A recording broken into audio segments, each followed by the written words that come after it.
Zainab lọ́jọ́ ìbí òní o. Ńlẹ́ ọlọ́jọ́ ayẹyẹ. Ó gbóhùn bí mo gbà ké sí. Ńlẹ́ ọlọ́jọ́ ayẹyẹ. Alábàdákọ̀jọ gànjọ.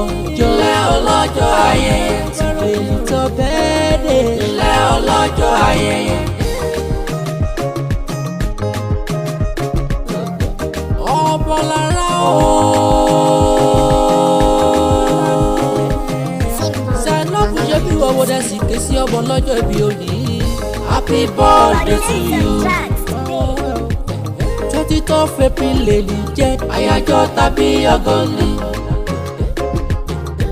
Zainab ó yá para èrò ọ̀rẹ́ wa Kọ́ wá bá ọjọ́ mọ́jọ́. jẹ́ kí everybody mọ̀ wípé Ọjọ́ bí rẹ̀ kọ́kọ́ lè ní. Ọjọ́ bí rẹ̀ kọ́kọ́ lè ní jẹ́.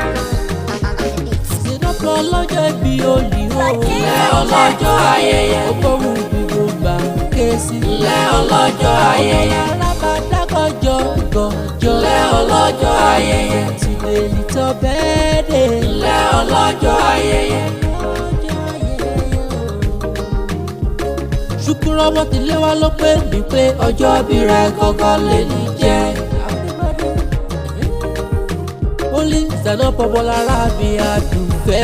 Happy birthday to you. Kódà oníbọ̀dé ló bá bá Tóbi ọlọ́mọ.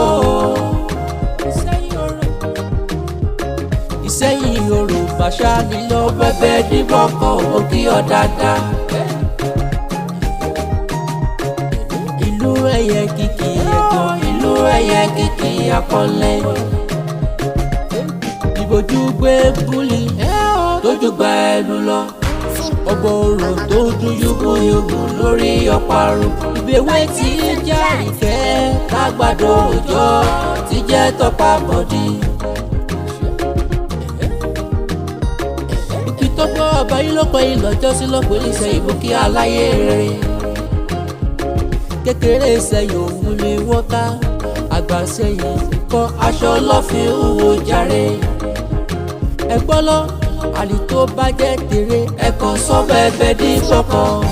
Zainab ọdún rẹ̀ lẹ́kọ̀ọ́ sí lòdì só wà ní Fọdún eléyìí ṣàṣepọ̀. ó yá gbọ́gbọ́ ọdún tútù ògbó tútù Ilé tutù ìgbéga tutù ní. Zainab lọ́jọ́ ìbí òní o. Ńlẹ́ ọlọ́jọ́ ayẹyẹ. ọgbọ́n bí mo gbà ké sí. Ńlẹ́ ọlọ́jọ́ ayẹyẹ. Alábàdákọ̀jọ gànjọ. Ńlẹ́ ọlọ́jọ́ ayẹyẹ. Tìrèlì tó bẹ́ẹ̀ dé. Ńlẹ́ ọlọ́jọ́